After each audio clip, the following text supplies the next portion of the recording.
বাংলাদেশি বংশোদ্ভূত English footballer Hamza Chowdhury, যিনি Leicester সিটির হয়ে ইংলিশ প্রিমিয়ার লিগে খেলে খ্যাতি অর্জন করেছেন, সম্প্রতি স্ত্রীর পরামর্শে হবিগঞ্জের বাহুবল উপজেলায় প্রতিষ্ঠা করেছেন একটি এতিমখানা।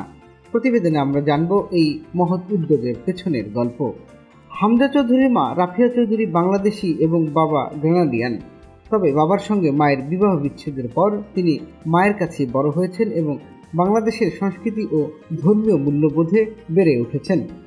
মাত্র 7 বছর বয়সে লেস্টার সিটি ক্লাবে যোগ দিয়ে হামজা তার ফুটবল যাত্রা শুরু করেন।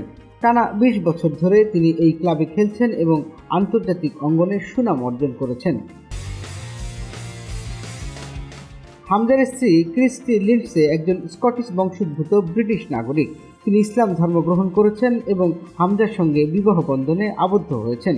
স্ত্রীর ইচ্ছাতেই হামজা তাদের গ্রামের বাড়িতে একটি এতিমখানা প্রতিষ্ঠা করেন, যেখানে 30 জন এতিম শিশু কোরআন শিক্ষা গ্রহণ করছে।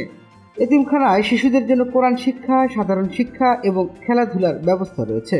হামজা নিজেও সময় পেলে শিশুদের সঙ্গে সময় কাটান এবং তাদের উৎসাহিত করেন। বাংলাদেশি সংস্কৃতির সঙ্গে যুক্ত থাকা হামজার প্রিয় খাবার মোরগ পোলাও।